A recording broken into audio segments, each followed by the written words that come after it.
Imaginez que vous vous arrêtez à un stand de pâtisserie, non pas pour acheter une part de gâteau, mais pour acheter une part d'un sportif professionnel.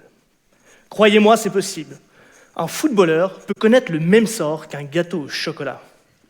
Être coupé en plusieurs parts. L'histoire commence au marché, où des clubs se baladent d'un stand à l'autre pour acheter ou vendre des joueurs. Si un joueur est en fin de contrat, il est gratuit. Par contre, s'il est sous contrat avec un club, son départ est monnayé. Cela s'appelle l'indemnité de transfert. Et par son biais, les footballeurs sont devenus au fil du temps une marchandise qui passe d'un club à un autre dans l'unique but de générer des millions. Forcément, ces opérations ont aiguisé l'appétit de sociétés qui viennent investir et spéculer sur la valeur de joueurs pour obtenir leur part du gâteau.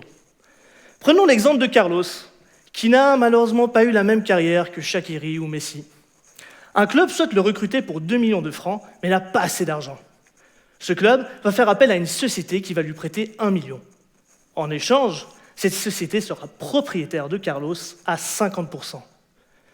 Lorsque Carlos sera revendu plus tard pour 4 millions, la société récupère un montant proportionnel à sa part, soit ici 2 millions. Nous sommes donc en face d'un pur investissement. Sauf que celui-ci porte sur un être humain, notre ami Carlos. Et cette situation s'appelle la tierce propriété, ou plus communément la TPO. Et ce procédé porte atteinte à Carlos, car sous la TPO, il perd totalement le contrôle de sa carrière. Puisqu'il a été l'objet d'un investissement, il doit absolument générer du profit. Du coup, la société va forcer le club à vendre Carlos pour obtenir un retour sur investissement. Ainsi, Carlos sera poussé vers la sortie lorsque sa valeur sera au plus haut, en direction du club le plus offrant.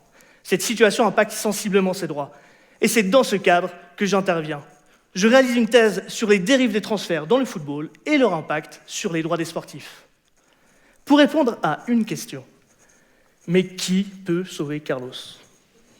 La FIFA? Oui, elle a déjà interdit la TPO, mais en réalité, l'interdire ou la réglementer ne changera rien au problème. Tant que les indemnités de transfert existeront, des tiers viendront se balader au marché non seulement pour acheter des parts de gâteau, mais également pour faire du profit sur le dos des sportifs. Sur la base de mes recherches, je préconise donc l'abolition de l'actuel système des transferts afin de ne pas réduire le footballeur à un produit financier sur lequel on spécule.